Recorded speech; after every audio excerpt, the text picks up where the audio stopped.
Hi, everybody. I'm Diana Palm, and I am the medium helping you heal the grief from heartbreak and loss. In today's episode, I'm going to talk to you about the top 3 reasons why you really want to connect with the afterlife to help you heal your grief. And why does connecting with the afterlife help you to heal your grief? Many people send me their questions, and they think that, a lot of people think that maybe it's just wishful thinking or that it's just senseless or too hopeful and maybe it's not real. And I like to really bring it down to the science-based evidence regarding the afterlife. As many of you know, I've done paranormal work for 19 plus years. I record spirits talking. I see spirits with my eyes. I've had so many afterlife connections, near death experiences, lucid dreams, astral travel, all the strange stuff that people seem to steer away from. But there really is scientific evidence to support this. And when you're doing paranormal investigations and you're recording the voice of your loved one and you're taking pictures of them or you're seeing them with your physical eyes, you know that the afterlife is real. So as a medium, that was my backbone. I was doing mediumship and I was seeing all the things, but when I learned paranormal mediumship and I learned how to do paranormal investigations and get all of that validation on devices, it really validated for me that number one, I wasn't crazy. Number two, that it really was happening, that everything I was perceiving and hearing intuitively was being recorded on the device. And all of this stuff just brought me full circle to where you find me today. And that's why I really like to help you to understand more about the afterlife. So let's break into the top 3 reasons why you really should consider reconnecting with the afterlife as a way to heal your grief. Now, the top 1 reason is, I love this one, when you are reaching for a connection to your loved one in the afterlife, you have to literally raise your vibration to do so. And what I mean by reaching, let's say, you're out shopping, you're doing stuff, you're in the beta brainwave, basically. You're thinking, you're talking, you're reacting, you're distracted by a lot of stuff around you. So when it comes to wanting to tune in with your loved one in the afterlife, you want to come to a place of stillness. You want to be able to sit quietly. You don't want to have distractions around you. You want to really be able to tune in and be really familiar with your own energy and with the sounds around you so that you know when your loved one is reaching out to you, trying to touch you, trying to send you a message. You can't do that when you're around a lot of distractions. So learning how to reach for the afterlife requires that you know how to still your mind and that you know how to find the calmness within you. Many people find this through prayer or meditation. There's no one technique that works better. It's just a matter of what technique you prefer and which one you're going to do.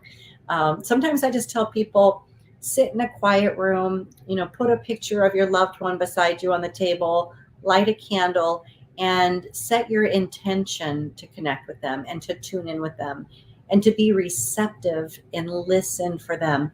And what I mean by listen, the majority of you will not hear an audible voice, although you may. I've heard lots of audible voices with my physical ears. Most of you will intuit what your loved one is saying to you, which means you'll just hear their voice within your own head as if it's a memory. And when you're doing that, you are being receptive and you are perceiving what they're saying to you. It's not just a replay of the old memory. It just feels like a memory in the way that your brain interprets it or the way that you hear it internally. So that's a really nice way to do it. Of course, you can ask for signs and symbols. You can be very specific. They will often just automatically give you signs and symbols that represent them or the way that you relate to them. If they had certain numbers that were really important to them, or if they wore a sports jersey that had a certain number on it, they might start sending you that number all the time after they die. They might send you animals or familiar scents.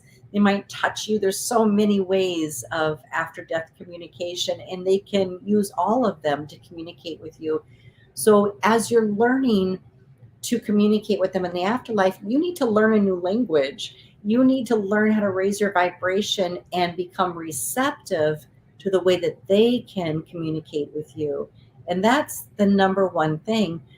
When I hear people say that they lost loved ones and they don't get any signs and symbols, many of them are afraid that their loved one has not crossed over. And while that can be the case, it's very minimal compared to them actually not being receptive to the signs and symbols their loved one is sending them. Now, when there is a loved one that is in turmoil and they have not crossed over, you'll pretty much know that, because it won't be just an absence of afterlife signs and symbols. You'll actually be having nightmares, and there'll be disruptions around your house, and you'll have bad dreams, and there'll be a lot of angst around their passing and afterwards. So you'll know if it does not feel at peace, because you're connected energetically to those you love. So if you're feeling that, then yes, you probably want to set up a session to bring healing to your loved one and then begin to heal your grief. But the majority of you only need to learn how to become more receptive by raising your vibration. Some other things, that I think are really good about that are that when you lift your vibration to reach into the spiritual realm, so physical is here, spirit world is here, so we're raising our vibration to become more able to tune in with them. We're actually raising the way that we feel too. We're elevating our own emotions. We're able to feel happier. We're able to release some of the heaviness of grief and depression that you might be feeling. So by reaching to get that connection in the spirit world, you're actually elevating your own spiritual energy and coming into alignment. And that is the secret key to your desire to connect with the afterlife, is that it benefits you in so many ways. And that is the number one way. It's good physically, emotionally, spiritually. And it's really bringing you into a higher spiritual alignment, which is why most people say that, losing a loved one and going through the grief and the healing process is part of your spiritual awakening, and brings you into your spiritual alignment. Okay, so the next one, number 2, is that when you reconnect with your loved one, your feelings of isolation, loneliness, and all of that is literally transformed, because you're no longer separated. You're reconnected. So when you feel the loss of a loved one, the grief is usually amplified by the amount of feeling disconnected. Let's say, for instance, you talk to your loved one every single day, whether it was in person or on the phone, and you're familiar with connecting to their energy and having a verbal rapport with them or an emotional connection with them. And then suddenly when they die, you're missing that energy, that engagement with them. So when you go up and you do make your connection with them in the afterlife, suddenly all that energy is reestablished. So it's no longer missing, it's no longer severed, it's no longer disconnected.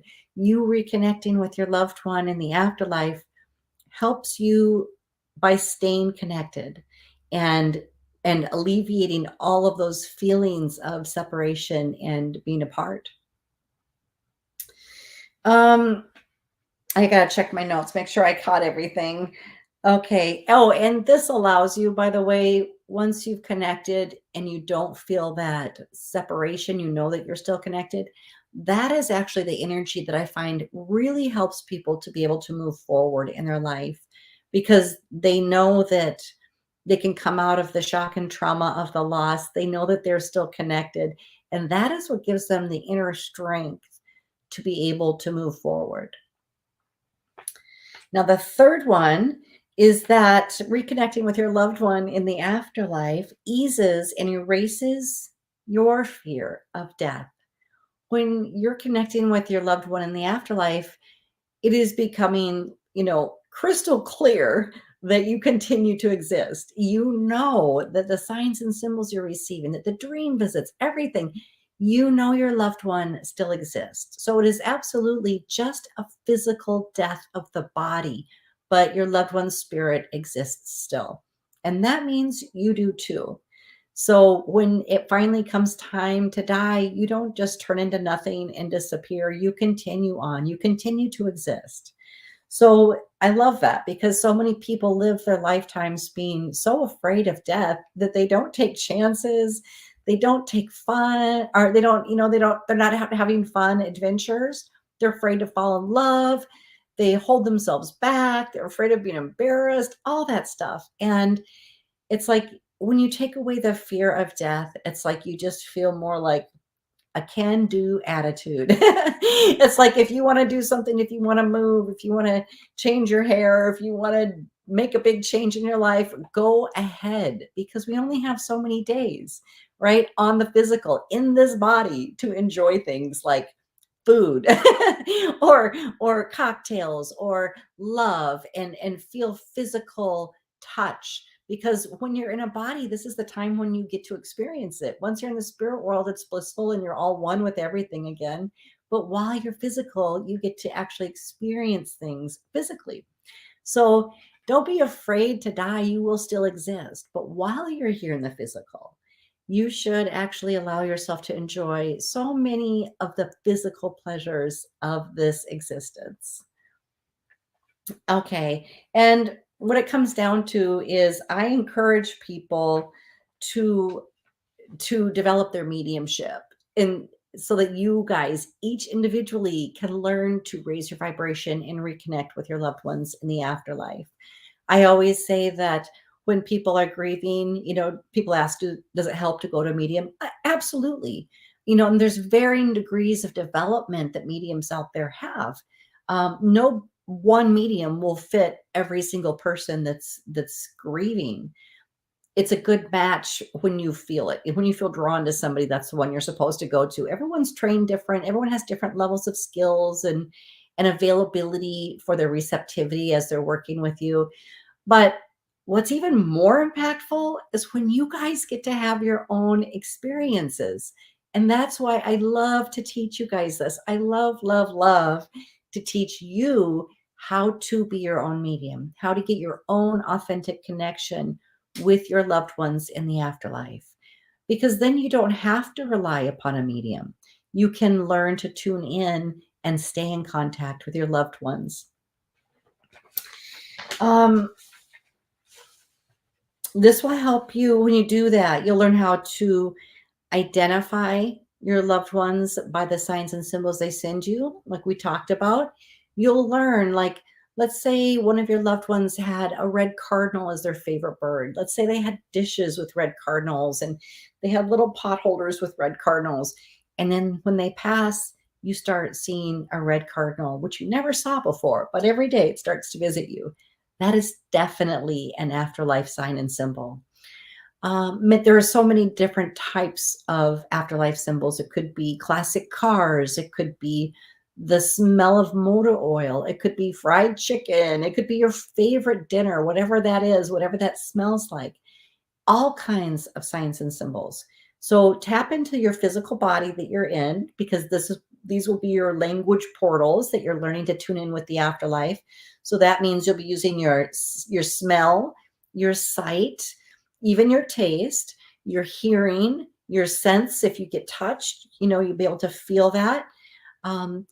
All your senses will be activated when you're connecting with your loved one in the afterlife, and when you're becoming more and more receptive to the way that they can communicate with you.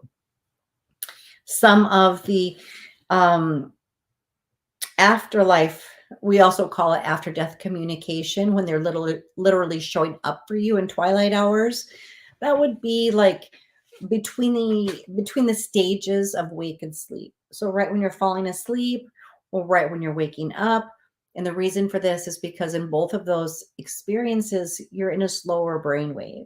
You're actually in a theta brainwave, which is the dream state. You're more receptive.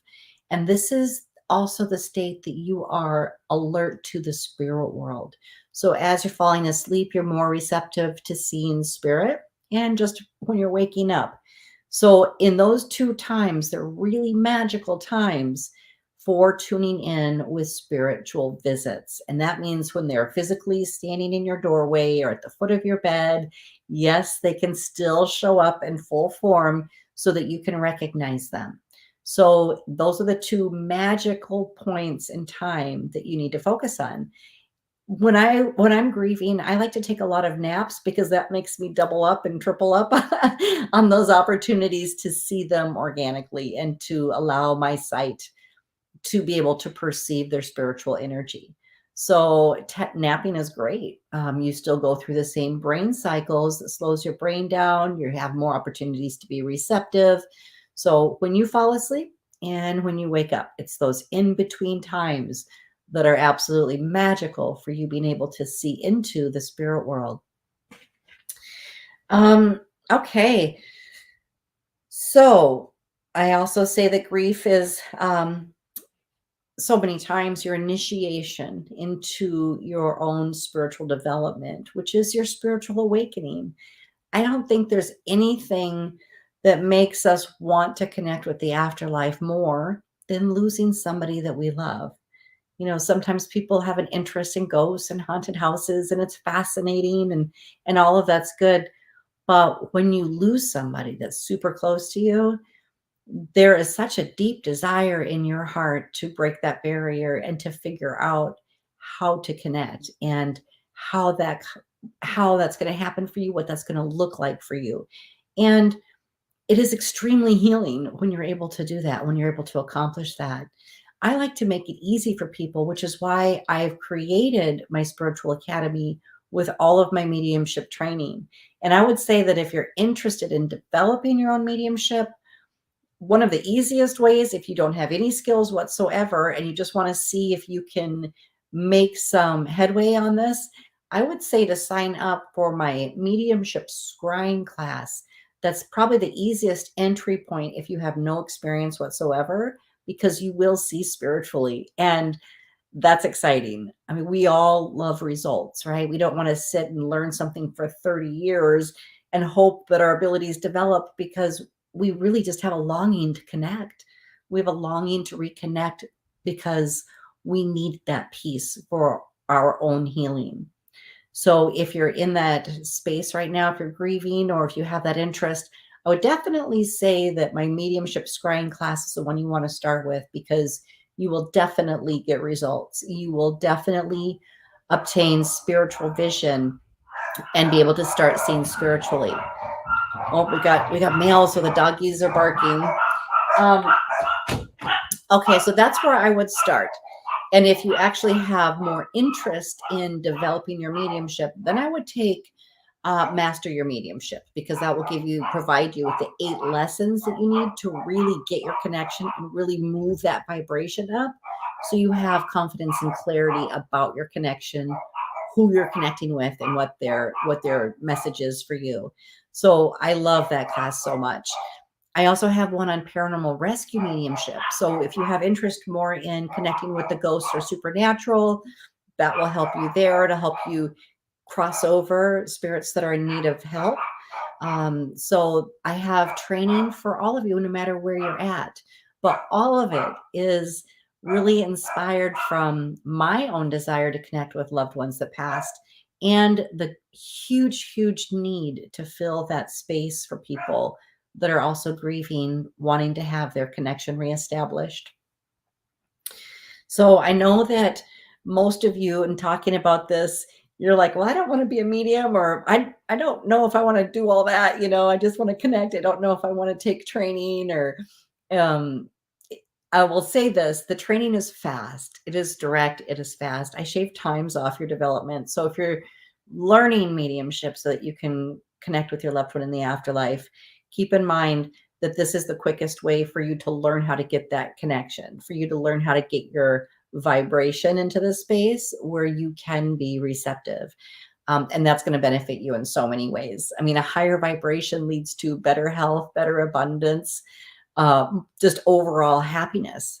So in so many ways, that is a gift for yourself, as well as your reconnection with your loved one. Many of you, that's your biggest desire, is just to reconnect. But some of you may want to also do mediumship and use those skills to give readings to family and friends.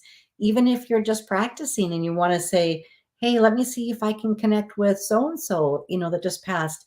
And you can use all those tools that you learn to deliver a message. And the reason you want to do this, again, there's a bonus, there's a takeaway for you. You're momentarily allowing that person that you're reading for to have their vibration increased by their reconnection. So you and them both get to raise your vibration and frequency. You both enter that kind of magical realm that the spirit world exists in. And it's a gift you give and share. So providing any type of connection and afterlife message is really healing and really powerful. And then I know there's some of you that you might do it for yourself and then share it with a couple of friends. And then you might decide, I think I want to do this for the public, because you realize the benefits, you realize how good it makes you feel, and you see how much you help people heal. Well, yeah, you can become your own professional medium. It's all within the same course. You can take all my courses to get the most amount of expertise out there. If you take the Master Your Mediumship, that is a certification course. You'll get the lessons you need. And then after that, it's just practice, practice, practice. And that is with your friends, family, and clients. So it's just a matter of repetition once you know the actual steps to do. And every single time you do, every time you sit to read for someone else, or every time you sit to connect with your own loved ones, you're getting the benefit of a higher vibration. You're literally coming into spiritual alignment every single time. And for that, that is like the big takeaway, because that is what we are all trying to achieve and maintain for ourselves. So huge, huge benefits to developing your mediumship as a way to heal your grief and as a way to alleviate other people's grief as well. So I do have all those things available for you. All my courses are in my Spiritual Academy. Those are all on the link with this video. I also have a Signs and Symbols Afterlife Journal, which I highly recommend. If you've lost somebody that you love, I highly recommend you get this book. It's on Amazon. It's just a journal that you will fill in, but I guide you through it by asking you some questions that kind of help you ponder the type of connection, the kind of lessons that you learned, but then also specifically names, dates, relatives, places that they lived, all of the things, because part of this is the way that you will be able to perceive the signs and symbols that your loved one sends you. The more details that you write down about them will help you to identify when those things are showing up in your surroundings around you. So we don't all get the same signs. Of course not. Every single one of my loved ones has a specific way that they come through. And I know it by the type of way that I feel, the vibration that it has, but it's repetitive. Once they find their way that you recognize, they will continue with the same process. So, my little sister, she sends dragonflies. It's always the dragonfly. Although I've recorded her voice and I've met with her in dreams and had wonderful talks, and she sent other signs as well, but primarily with her, it's the dragonfly. And that was a significant symbol for her. So each and every one of your loved ones will have their own specific way. And the more details that you write down and the more memories that you stir and write down, those are all parts of the journey and parts of why you shared this experience in the living and why you're still connected in the afterlife. So it'll guide you through it. The first half of the book, I ask you questions that stir your memories and bring to mind all the signs and symbols that your loved one may be bringing through for you. And then the second part of the journal is for you to fill in. For every single time you get a loved one's sign or symbol, even if you suspect it's them, the date, the time, what you're doing, and then you just write it down so that you don't forget. After we lose a loved one, I call it the sacred solo time, where we pull away and we take this time to do our internal healing. But so many profound things happen during that time. And a few months later, life gets busy. We're re-engaged in things. we tend to forget some of the significant things that were so moving to us. And that's why I strongly encourage keeping an afterlife journal to help you remember that your loved one is there and that you had these things happen that were unexplainable, and that they were part of your healing path. I think it's really important to put some more time and attention onto that, because they're not just meant for the moment. They really are meant for you to be able to reflect upon later, and remember, like, okay, I remember when so and so died, I got all these signs and symbols. And then when you have the next loved one pass away, you're like, okay, I know I'm entering this space. I'm entering my solo sacred time again. I know I want to get my journal. I know I want to establish my connection. I know how beneficial that is. I know that's what's going to help me move forward, and not get sick and stuck in grief. So it's a process moving through this life, and we love each other so much, and we'll lose each other, and we go through this time and time again because we're not alone. We're connected to each other here. So I strongly advise getting that, the Afterlife Journal. Again, it's on Amazon, and the link is with this video. And if you are interested in more working with me one-on-one for more personal interaction, and for me to do all the spiritual healing necessary to really lift your vibration and heal all of those spiritual layers that grief brings about, you can check out my #1 spiritual program called RECONNECT. All right, you guys, you know what? I love your questions. So continue sending them to me on Facebook, YouTube, email, wherever you're reaching out to me. Continue sending me your questions about the afterlife so I know to address it in my videos. All right, you guys. Well, I really look forward to seeing you next time. I can't wait to reconnect. And I wish you all a beautiful week. Bye-bye.